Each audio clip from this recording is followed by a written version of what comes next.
পদ্ম গাছে এতগুলো কুঁড়ি আসার রহস্যটাই আজকে শেয়ার করব।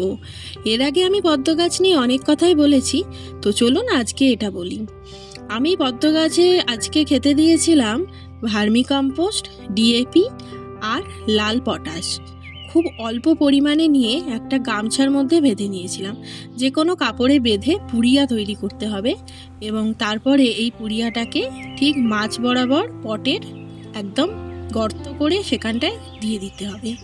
তবে যেন এটা খুব শিকড়ের কাছাকাছি না থাকে সেটা খেয়াল রাখতে হবে। আর এর আগে আমি যখন পদ্ম গাছটা পটিং করেছিলাম তখন কিন্তু আমি গোবর সার আর খোল দিয়ে বসিয়েছিলাম, আর এখানে আজকে একটু খোলও দিয়েছি। জানি না অনেকে এই সমস্ত অ্যাভয়েড করে, হিউমিক অ্যাসিড, ডিএপি এগুলোই দিয়ে থাকে, তারপর সিউইডও দেয়।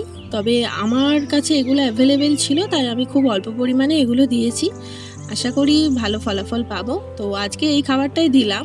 আর এর আগে তো বললাম কিভাবে পটিং করেছিলাম, তাতেই কিন্তু আমার এত সুন্দর কুঁড়ি এসেছে গাছে।